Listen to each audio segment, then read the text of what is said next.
what we call the mentor. We listen to them, and then if you have any question or any comment, we can comment. But because I just update a little bit. There are 5 modules of this group. Group 2 will talk about ethics and governance. There will be 5 modules to be presented by the team. And in 5 modules, after presentation, we will have case study. It's something like a discussion. Will be very interesting. We will talk about Trump policy. We will talk about USAID card. We will talk about the crowdfunding problem that happened in Southeast Asia, especially in Thailand, in Cambodia, in Vietnam. And also we will talk about profession, especially health professional, accountant professional, what the issue currently face in Cambodia. So I think it's time now. So let the MC, the moderator, let's start first and then say something. Welcome to our professor. Thank you, Dr. Vishna. First of all, very good morning to everyone. Good morning to Dr. Sak, professors, associate professors, doctors, ladies and gentlemen. It is my great honor today to stand before you and my team as a whole. As a group leader, our group learning journey with the Bodhisattva University. Today, the group 2, we will present to you on the important topic of ethics and governance.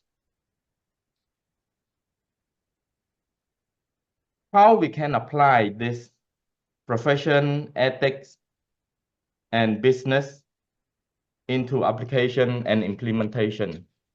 Since there are many code of ethics in today's profession presentation, we will take as the so-called as certified public accountants as a profession in our learning journey today. However, as Dr. Vishna have mentioned, we can discuss in our discussion through the learning journey on how we can apply those ethics and governance in other industry and also the leadership in the government. So before we go forward, I would like to present to you the group 2. This is my group 2 team that consists of 5 people, and it is diversified between the ladies and gentlemen, and also from different industry background. Firstly, Ms. Sonida, myself, Heng Quất, Mr. Samen Yet, Mr. Pek Bolan, and Sothani. In our team, we work as one strong team, and we believe that together everyone achieves more. With your approval, I would like to go into the official presentation. The content of today, as mentioned by Dr. Vishna, we have 5 modules. Those 5 modules will cover accounting and society that presenting by Ms. Sonida. Module 2 on the ethics will be presenting by myself. Module 3 on the governance concept will be presenting by Mr. Samen Yet. And module 4 on the governance in practice will be presenting by Mr. Bolan Pech. And last but not least, the module 5, corporate accountability, will be presenting by Ms. Sothani Chun. During our presentation, we will not read word by word according to the slides. However, we will do a recap of the main points as we have a lot of content to cover for today, and we will leave sometimes for the question and answer at the end of each module. So Dr. Visna, may I go further to the first presentation on the module 1? Yeah, you're all good for me. I don't have any comment, because this already covered for ethics and governance. But for Dr. Sa, do you have anything you want, or let Mr. Peng to move on? No, I'm not gonna go ahead. Okay. Okay, thank you, Dr. Sa. And Dr. Sorry, Visna. now we have a professor from Vietnam, Dr. Chris Johnson. The homeland is Australia. Dr. Thani, Dr. Lam Nathawut, Dr. George. Dr. George is a rector for Australia, but he lives in Vietnam now to join. Yes. Very appreciate. And yes. thanks so much for your time and your participation. Yeah. Okay. Thank you very much, Dr. Sa, Dr. Visna, and very warmly welcome Dr. Chris, Dr. George, Dr. Thani to join our team presentation today. We appreciate for your times. So with your approval, I would like to move to the module 1, Accounting and Society, that will be presenting by Ms. Sonida Tha. Ms. Sonida, please, the floor is yours. Good morning, Dr. Chairman and all Dr. Professor, our senior colleagues and everyone.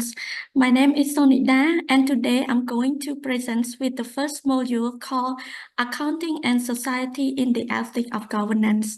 Without further delay, in this topic, we will be explore the evolving nature of accounting professions, analyze its regulatory process, and uncover the diverse role in accountants and play in the modern business.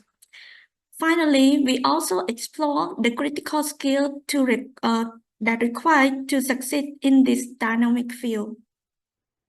So, what's defined a profession? Well, we have 4 definitions in this area. The first one is specialized knowledge. So a profession calls for a deep level of knowledge obtained through formal education and continuous learning. This expertise enables professionals to handle complex tasks to provide the specialized skill that most people could not do. For example, like doctor, lawyer, and accounting. 2, the ethical standard. The profession follows the strict code of ethics, ensuring the integrity and honesty and accountability. The third one is self-regulations. Many professions govern themselves by setting standards and qualifications. Their professional association keep members accountable and help uphold the public trust. The fourth one is society. It's the public trust. The society respects professionals for their specialized expertise and ethical behavior. So the clients and stakeholders rely on them to act on everyone's best interest. So the accounting profession is defined by several key attributes that ensure the professionalism. First, accountants undergo the strict and detailed training and certification to develop expertise and financial principles, tax law, and auditing standards. Second, the ethical conduct. The accountants follow the strict code of honesty, integrity, and transparency to ensure the trust in financial reporting and decision-making. The third one, continuous learning.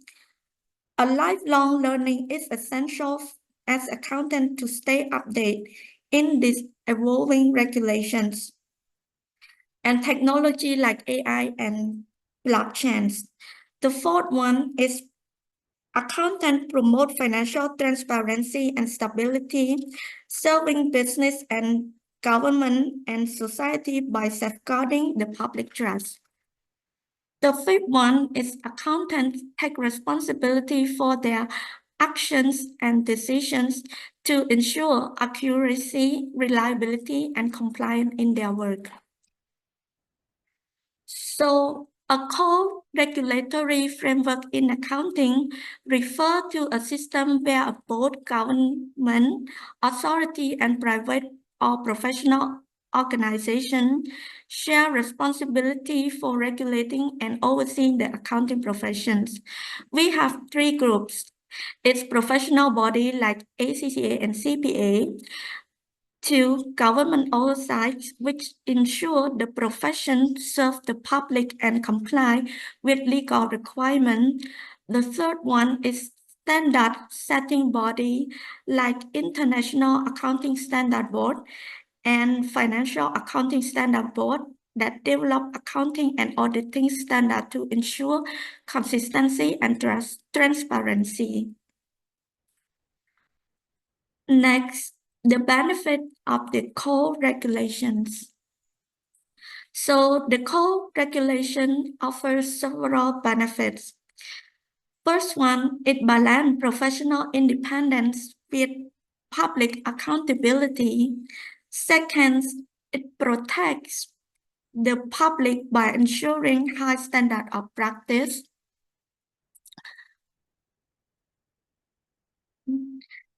The third one is promote the global consistency in accounting through collaborations. And the last one is allow the profession to adapt to new challenges and opportunity. So accountants have different roles. The first one is financial accountants create financial report for external use and ensure they follow strict rules. Second, management accountant provide financial information to help with the planning and decisions. The third one is auditor. Check the financial report and system to make sure they are accurate and reliable. The fourth one is consultant give advice on managing the finance and improving the business processes. So accounting is not just about the number, it's about building and maintaining the key relationship that drive the business success. The first one is internal stakeholder. Accountants work closely with internal team to provide financial insight and implement control. The second one is external stakeholder. They interact with investor, regulator, and clients to ensure the accurate financial reporting, maintain compliance with regulations, and build trust by providing the transparent and reliable financial information. The third one is professional network. These are essential for certifications, ongoing training, and sharing knowledge to stay updated in this industry and best practice. So the core activity of accountant form the foundation of their role in ensuring financial accuracy, stability, and strategic for organization. The first one is we preparing the financial statements and presenting in compliance with the standard like IFRS or GAAP. The second is budgeting and forecasting by developing the budget and financial project to guide the resource allocation in future planning. The third one is identifying and mitigating the financial risk to ensure stability and minimize the potential loss. The fourth one is provide strategic advice on key decisions like merger and acquisition and financial system improvements. So what are the global challenges in accounting? The first one, we have ethical integrity. So the accountants face increasing pressure to maintain professional ethics in globalized world with complex financial systems. And second is technological adaptations like artificial intelligence, blockchains, and automation is the transforming accounting practice. However, and for the third one, regulatory diversity is the accountant professional must navigate a wide range of accounting standards, tax law, and regulation across different countries. The fourth one is there is a growing demand for ESG, which is called environmental, social, and governance reporting and non-financial performance metrics. And this is required the new framework, tool, and methodology to ensure the accurate and meaningful reporting. So the accounting profession is facing a range of emerging challenges that requires adaptability innovations. So this include talent shortage, like addressing the skill gap, to digital economy, like valuation and reporting intangible assets like intellectual property and digital platform. Third, climate change. The climate-related risks need to integrate into financial reporting and sustainability disclosure. Fourth, it's global standard. Efforts are underway to harmonize global accounting practice for consistency and comparability. So the technical skill for modern accountant include account need expertise in financial reporting standard like IFRS and GAAP or GAAP. 2, proficiency in data analytics and technological for insights. 3, a strong understanding of risk management to handle a financial risk. 4, knowledge of ESG framework to measure and report non-financial performance comprehensively. So the soft skills for the accountant include clear communication to explain complex financial information, critical thinking to solve financial challenges. Third, emotional intelligence to understand and build a strong relationship. And the last one is adaptability to embrace change and learn new skills in dynamic environments. So the integrating of technical and soft skills across the 4 key business functions. So advisory role, it combines data analysis with communications. 2, auditing by merging the technical expertise and building the client trust. Sustainability reporting by connecting the ESG knowledge with stakeholder engagements. 4, the strategic planning by using the financial modeling with leadership. So the future accounting is undergoing a transformative evolution shaped by 3 key pillars. First, the technology integrations.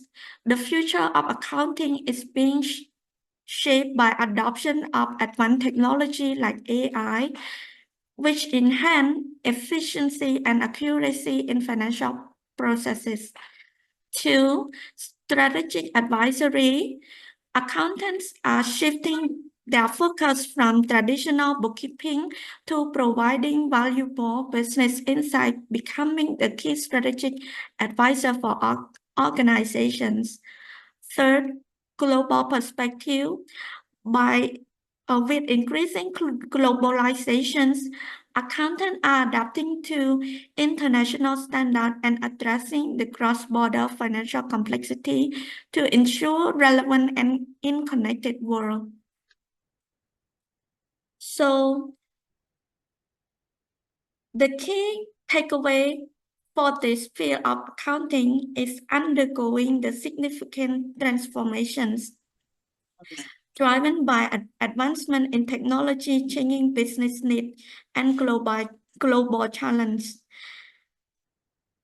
To adapt with this evolving landscape, accountants must adapt in following way. It's evolving traditional role to strategic advisory positions, to requiring the balance of technical expertise and interpersonal skill. 3, accountants must also navigate global challenges, including complex regulation and sustainability issues.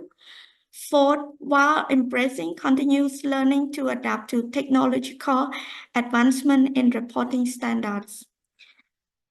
So, in summary, the future of accounting demands a proactive approach to learning, adaptability to global and technology change, and a focus of strategic contributions. Accountants who embrace the change will not only remain relevant, but also play a key role in driving business success. That's all from my side. Thank you very much for your attention. If you have any question, please feel free to ask. Thank you.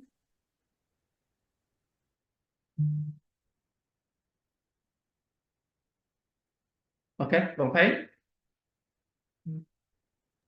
Yes, thank you very much, Sonida. And now we would like to open the floor if there is any question relating to this topic, presenting by Sonida on the accounting and society.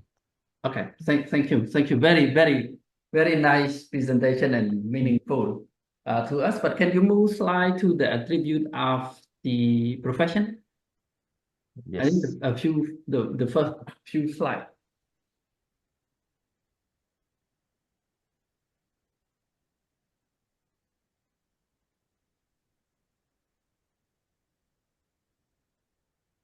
Yeah, this one.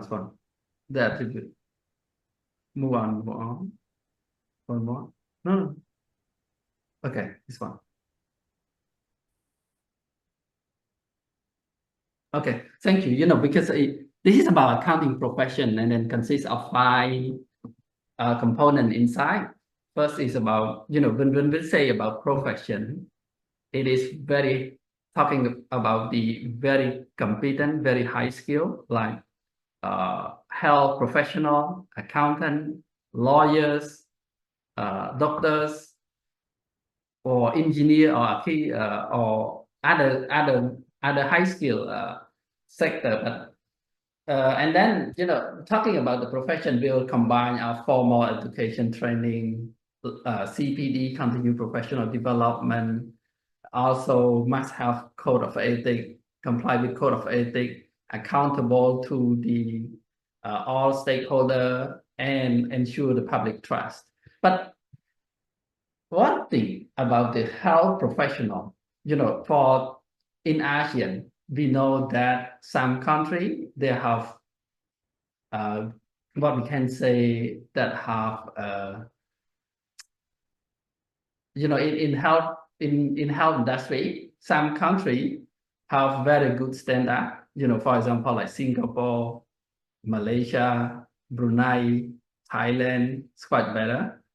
And some countries still have some limited service in health profession. And I want to discuss, about for those, not only in ASEAN, but for those countries that have very low quality health sectors because of the issue of profession, especially, for physical or no, for health professional. I don't know whether they have, because you say the first one about formal education, and whether they have code of ethics or not, and whether they have continued professional development requirement. For example, having every year they must have 50 hours training, and if they don't, the license, whether they renew to practice as a doctor or not, and whether they serve the public interest or not, whether they are accountable to their profession. For example, doctor, they may manage and regulate and control by Ministry of Health, something. But let's discuss in the country that have very low rate for public health. So can you share, anyone can share what is the problem with those countries, with the formal education or with continued professional development, or with the regulator who regulate, monitor the control of the health doctors?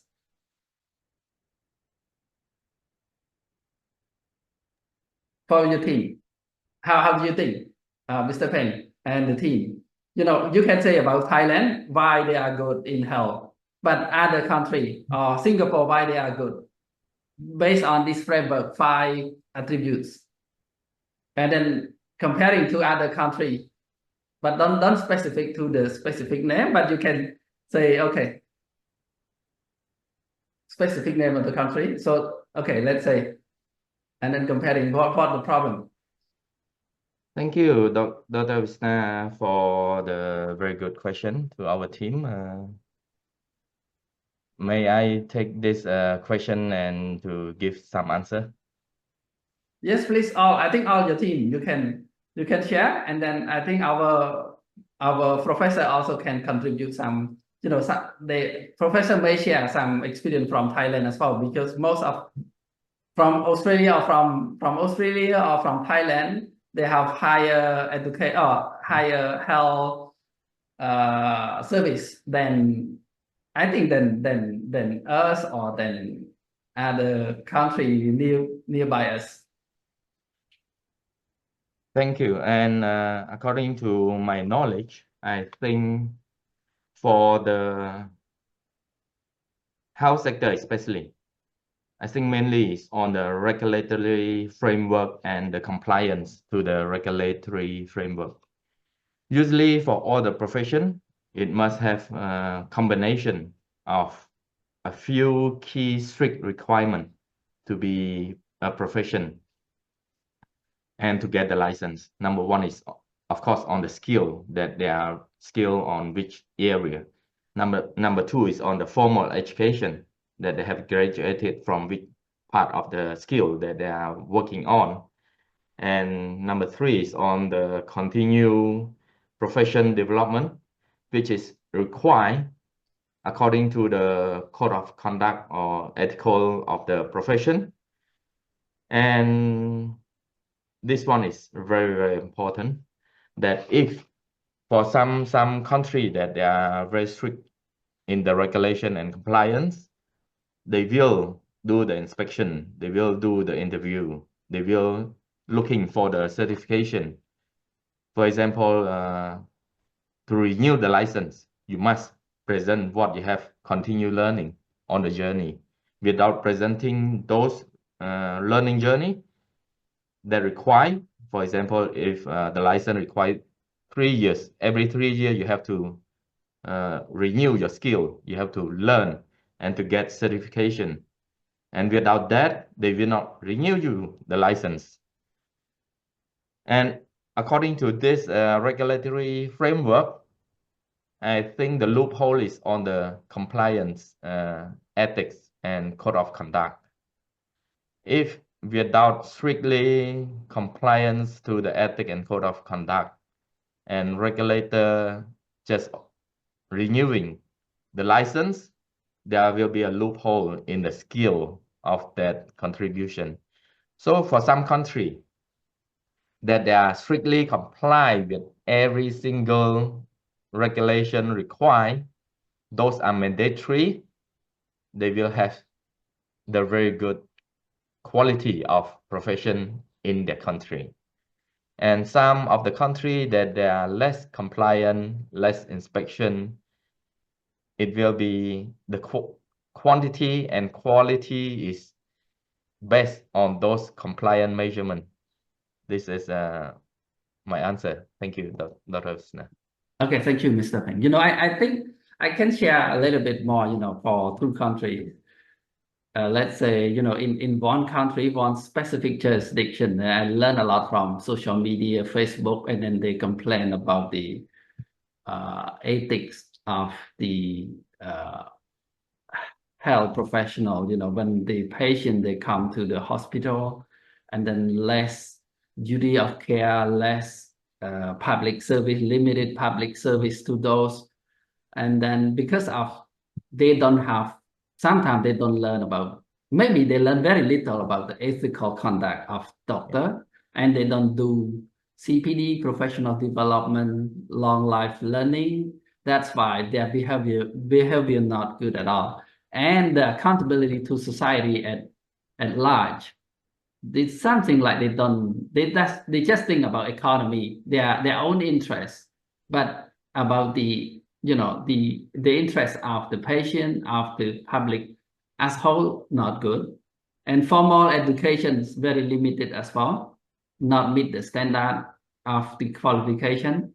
And then sometimes the regulator not good. They just review the application and then approve the license, not check carefully, and then just provide document with not a proper, proper or formal education.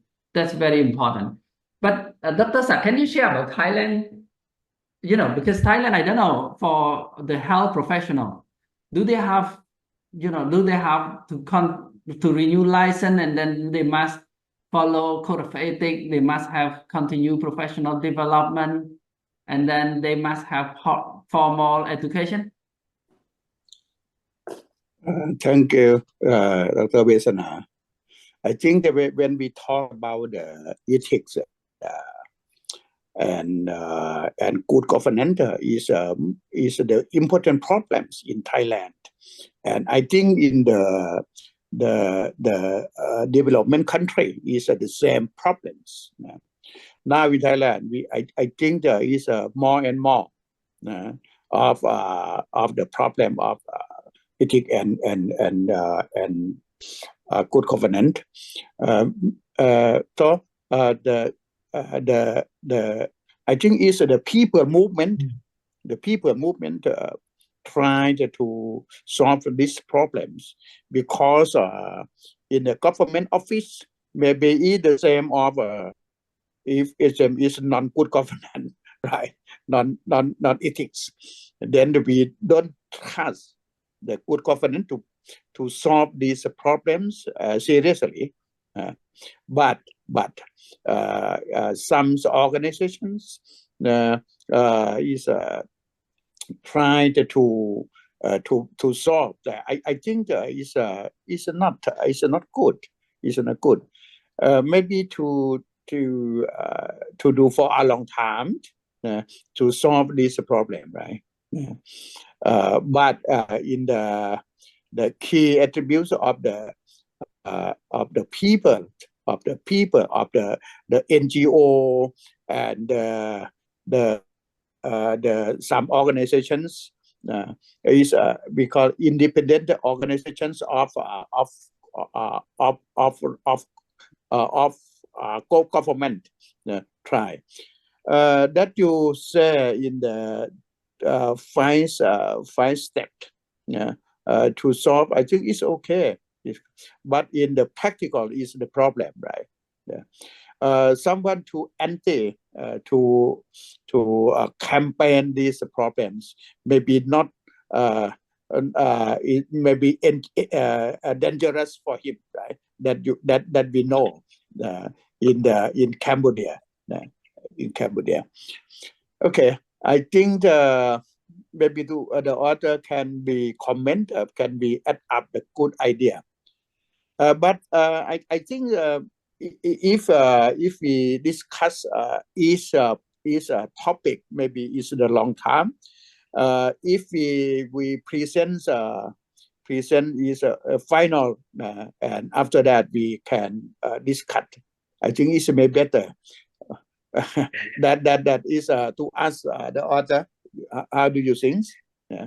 That's good, Dr. Sat, because we have 5 modules, and then there will be interesting this case study more. But at least we hear from Thailand and from Cambodia as well. But it's good from other country later, because we need to learn and improve the attribute of the profession for health sector as well.